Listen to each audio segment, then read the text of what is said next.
Hello everyone, chapter 24 mathematical statement के part 2 में आपका स्वागत है। तो आज हम पढ़ने वाले हैं कुछ टॉपिक्स के बारे में। उसमें से पहला टॉपिक है निगेशन ऑफ कॉम्प्लीमेंट, जिसका सिंबल है ये। दूसरा है क्वांटिफायर्स। तीसरा है कंजक्शन, जिसे हम मीट ये सिंबल से डिनोट करते हैं, जिसका नाम मीट है। चौथा है डिसजंक्शन, जिसे हम जॉइन, ये जो सिंबल है इसका नाम जॉइन है, इसे रिप्रेजेंट करते हैं। फिर जो पांचवा है वो है if dash dash then, implies इसे कहते हैं, इम्प्लाइज इसका सिंबल है। इसे कंडीशनल भी कहते हैं। लास्ट है if and only if, IFF, if भी कहा जाता है। इसे डबल इम्प्लाइज से सिंबल से रिप्रेजेंट करते हैं। इसे बाई कंडीशनल भी कहते हैं। ठीक है, तो हम इसे डीपली पढ़ते हैं। तो अब देखते हैं निगेशन ऑफ कॉम्प्लीमेंट। पहले इसका जो डेफिनेशन है, the process of forming the contradictory of a given statement is called negation. It is denoted by this symbol and generally it is opposite of statement. कहने का मतलब ये है कि जो निगेशन है, निगेशन ऑफ कॉम्प्लीमेंट जो है वो स्टेटमेंट का अपोजिट होता है। जैसे अगर ट्रू है तो फॉल्स, फॉल्स है तो ट्रू हो जाएगा। एग्जाम्पल भी दिया है, जैसे मैंने कोई स्टेटमेंट ले लिया P, तो इसका निगेशन हो जाएगा ये सिंबल। निगेशन, इस सिंबल को निगेशन बोलते हैं। P स्टेटमेंट था तो निगेशन ऑफ P। अगर हमने यहाँ पे एक इनपुट लिया है तो इसके लिए हमें दो ट्रूथ टेबल मिलेगा, मतलब ट्रू फॉल्स दो मिलेगा, एक ट्रू और एक फॉल्स। ये किस हिसाब से होता है? ये 2n के हिसाब से चलता है। इसको आगे भी देखेंगे। यहाँ पे जो n है ये नंबर ऑफ़ इनपुट्स है, ये बता रहा है। जैसे मैंने अगर n = 1 लिया, नंबर ऑफ़ इनपुट्स 1 लिया है, तो 2 मतलब 2, मतलब इसमें से एक ट्रू होगा और एक फॉल्स होगा। और अगर यहाँ पे n की वैल्यू 2 हो जाएगी, अगर मैं यहाँ पे n = 2 लेता हूँ तो 2 = 4, मतलब यहाँ पे हमें 4 ट्रू फॉल्स मिलेंगे। मतलब इसका 4 का हाफ ट्रू, 4 का जो हाफ होगा 2, मतलब 2 ट्रू और 2 फॉल्स। और ये कंटिन्यू, या तो ट्रू फॉल्स फॉल्स होता है, तो ट्रू फॉल्स या फॉल्स फॉल्स ट्रू ट्रू होता है। इस तरीके से हम रिप्रेजेंट करते हैं। आगे देखेंगे इसको, ट्रू फॉल्स। ओके, ठीक है। अब अगला जो टॉपिक है वो है क्वांटिफायर्स।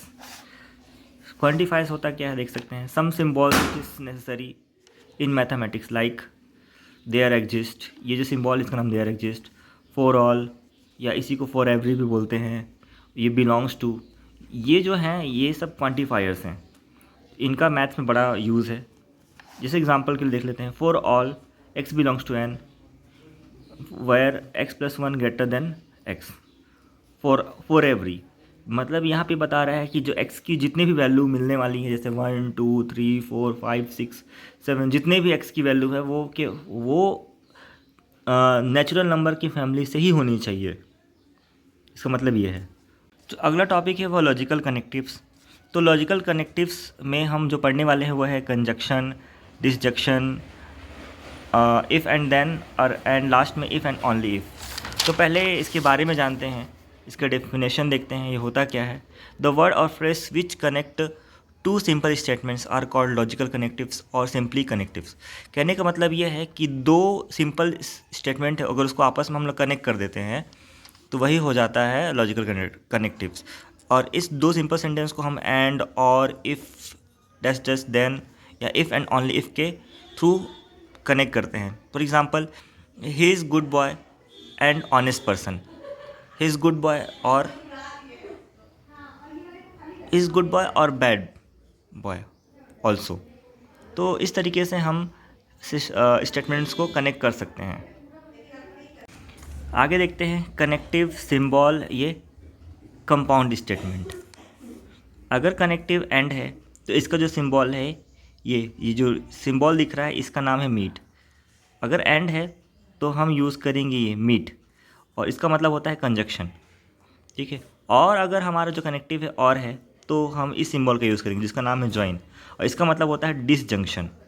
और अगर हमारा जो कनेक्टिव है इफ़ डैश डैश देन है, तो इसका जो सिंबल है ये है, इसे इम्प्लाइज कहते हैं। ठीक है। और ये जो है ये कंडीशनल है, ये जो है ये कंडीशनल है।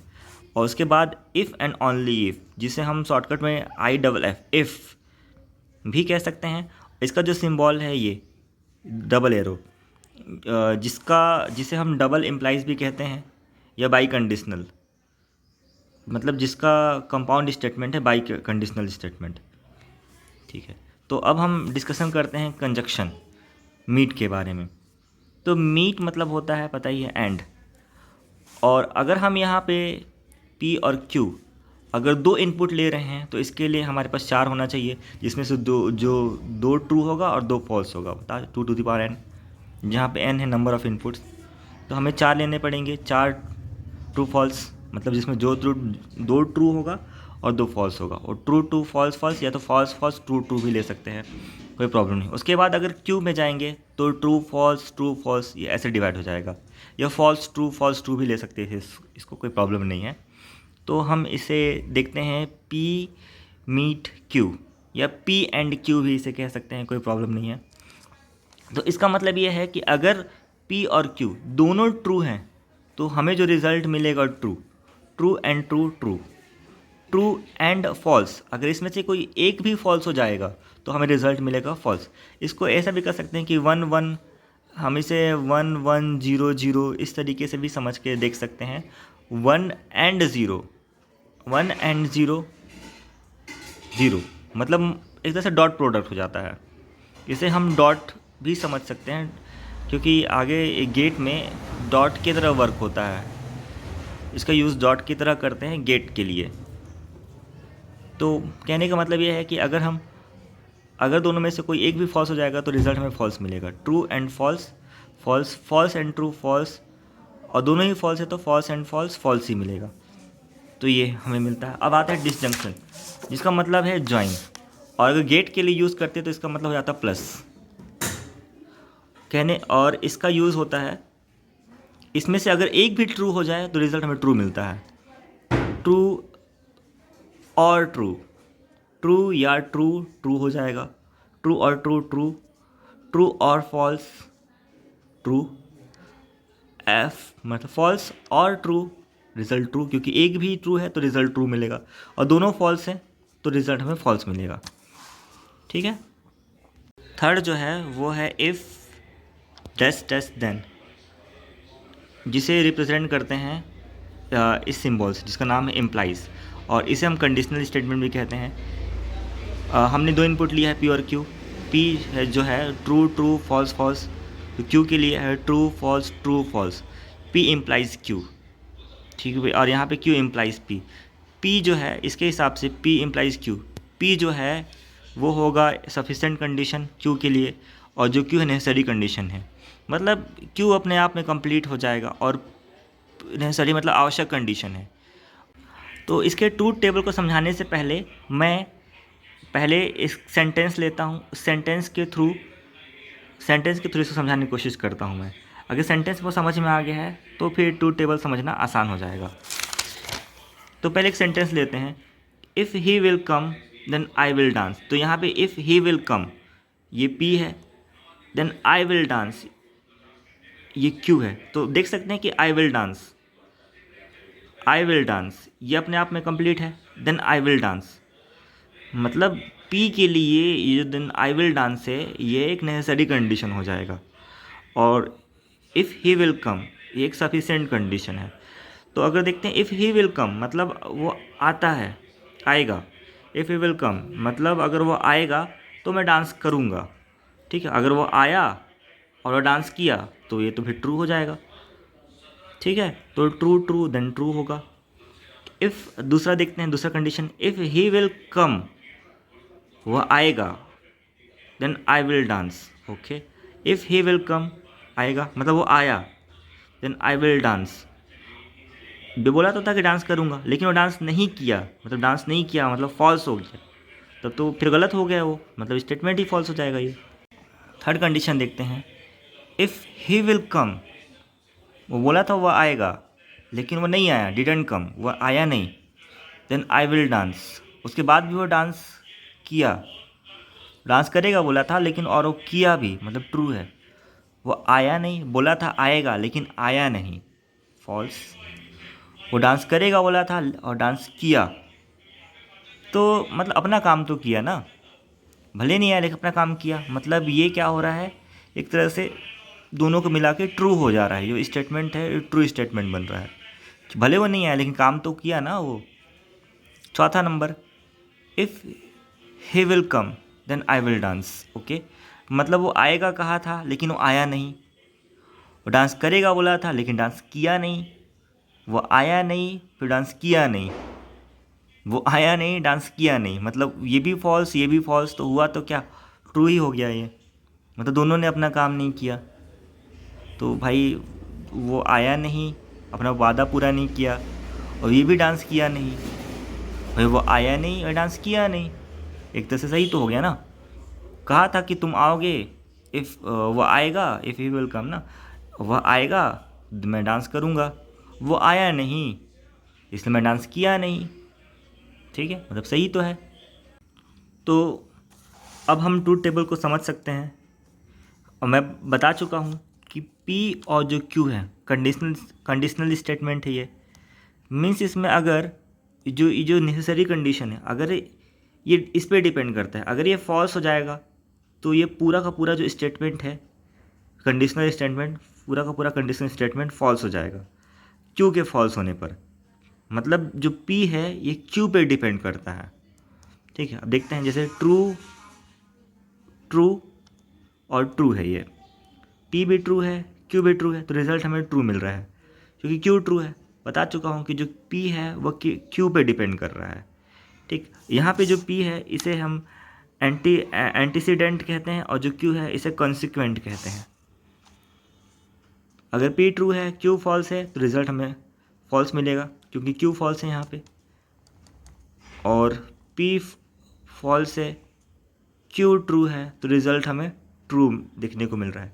हाँ, लेकिन ये अगर दोनों ही फॉल्स है, क्यू भी फॉल्स है, डिपेंड तो ये जो ये जो पी है क्यू पे डिपेंड कर रहा था, फॉल्स है, लेकिन पी भी फॉल्स है, तो दोनों फॉल्स है, तो जो रिज़ल्ट है हम लोग को ट्रू मिल रहा है। कैसे, ये बता चुका हूँ इसके हिसाब से। If he will come then I will dance, अगर वो आएगा तो मैं डांस करूँगा। वो आया नहीं, वो डांस किया नहीं, वो आया नहीं फॉल्स, तो वो डांस किया नहीं फॉल्स।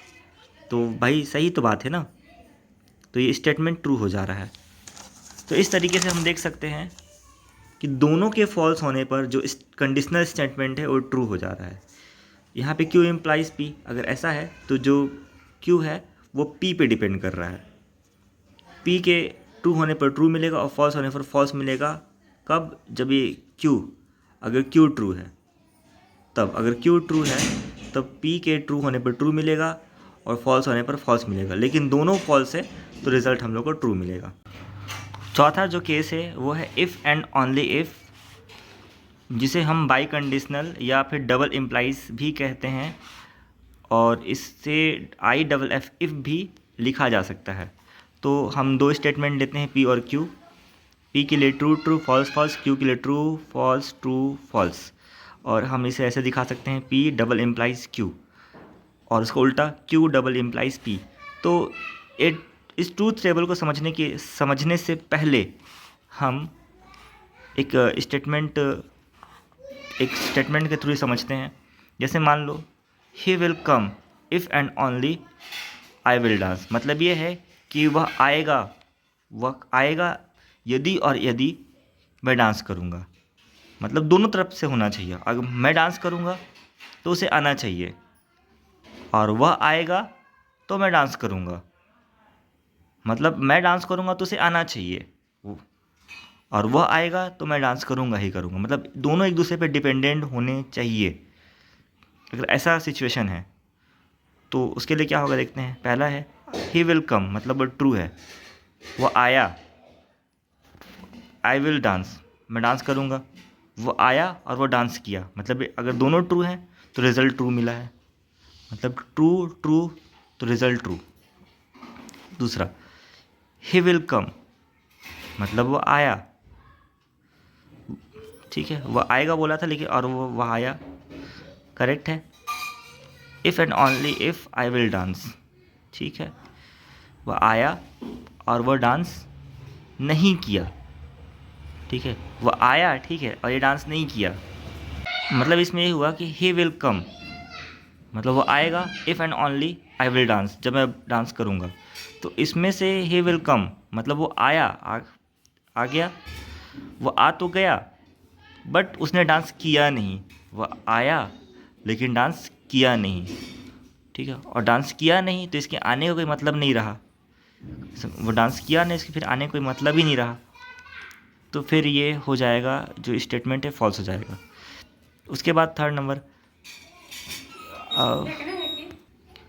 इसके बाद अगर ही will come if and only if I will dance, ठीक है, वह आया नहीं और वह डांस किया, वह आया नहीं और वह डांस किया, ठीक है, तो फिर वो डांस किया और ये आया नहीं, तो भी कोई मतलब ही नहीं रह जाएगा। भाई ये बोला क्या था, तो बोलना क्या, इस सेंटेंस में बोलना क्या था कि अगर वो डांस कर रहा है तो उसे आना चाहिए, है ना, और वो आ रहा है तो इसे डांस करना ही होगा। इस सिचुएशन है, मतलब अगर एक भी अपना काम नहीं कर रहा है तो फिर जो स्टेटमेंट है वो फॉल्स हो जाएगा। ये अपना काम कर रहा है और ये अपना काम नहीं कर रहा है, ये अपना काम कर रहा है आई विल डांस, बट ये अपना काम नहीं कर रहा है। एक के ट्रू और एक के फॉल्स होने पर जो रिज़ल्ट है वो फॉल्स मिल रहा है।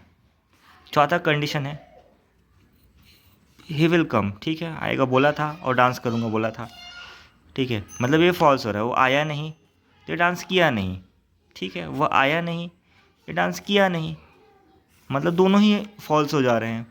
तो दोनों ही फॉल्स हो जा रहे हैं, तो इन कंडीशन इस